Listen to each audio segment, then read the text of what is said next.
Hi friends, today we're going to be looking at multiplying decimals. Now, if you were in class with me, we would spend a lot more time at looking at models, looking at different ways to do these problems, but I'm going to kind of give you the quick and straightforward version. So our first question, we're looking at 4/10 times 3. We can think of this as three groups of 4/10. So if I look on a number line and I have one hop of 4/10, I get to 4/10. If I take a second hop of 4/10, I get to 8/10. If I take a third hop of 4/10, I get to 12/10, or 1 2/10. So the answer is 1 2/10. Another way we can do this same problem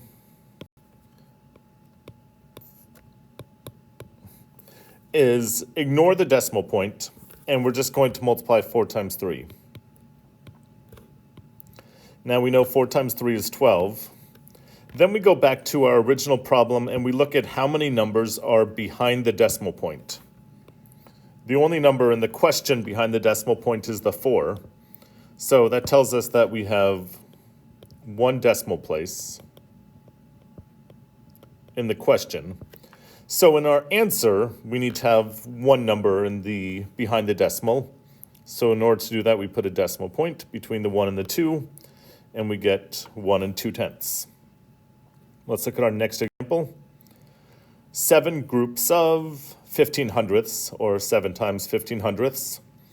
I'm going to skip the number line this time, and we're just going to go to our standard algorithm. So we're going to ignore the decimal point for now, and we're just going to think of 15 times 7. 7 times 5 is 35, so we write the 5 and we carry over the 3. 7 times 1 is 7, plus the 3 is 10.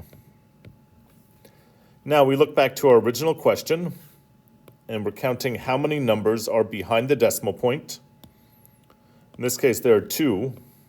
There are 2 decimal places. So in our answer, we need 2 decimal places. Where can we place the decimal? That will give us 2 decimal places.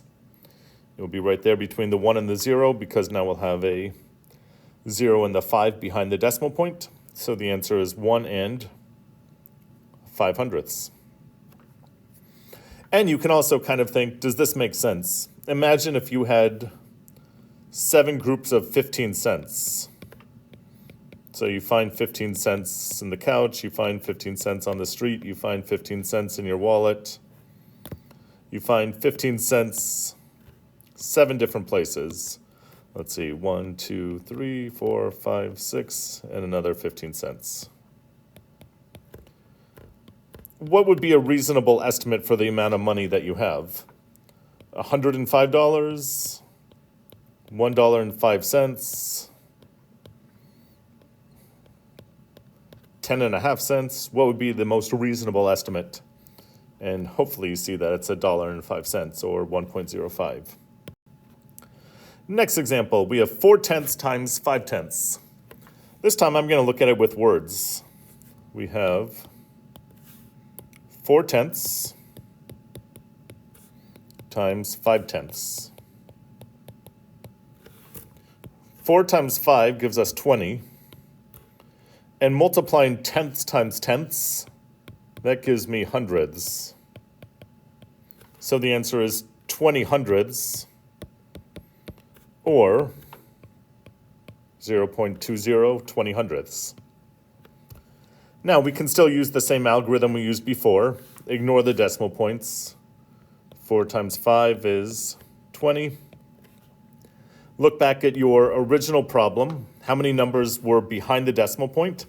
Well, this time we have a 4 behind the decimal point and a 5 behind the decimal point. So in total, we have 2 numbers behind the decimal point. We have 2 decimal places. So in our answer, we need to place the decimal point so that we have 2 decimal places. 1, 2. The decimal point goes right there. 0.20, or 20 hundredths.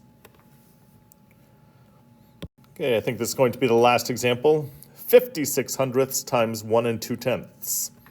So we're going to ignore the decimal point and multiply 56 times 12. Okay, we're going to start off with the 2. 2 times 6 is 12. I write the 2 and carry the 1. 2 times 5 is 10, plus the 1 is 11. And we're done with this 2. Now we're going to repeat this process, but with the 1.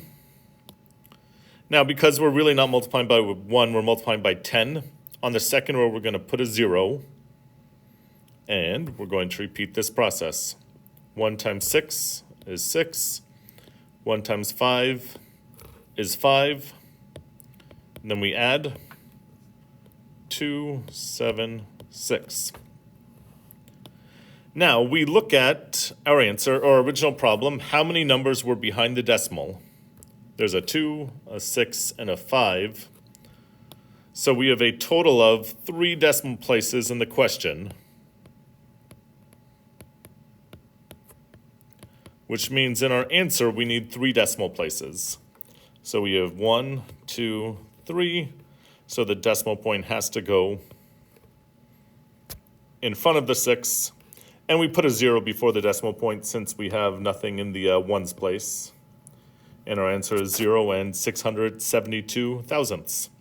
And that is all for today. Thank you for watching.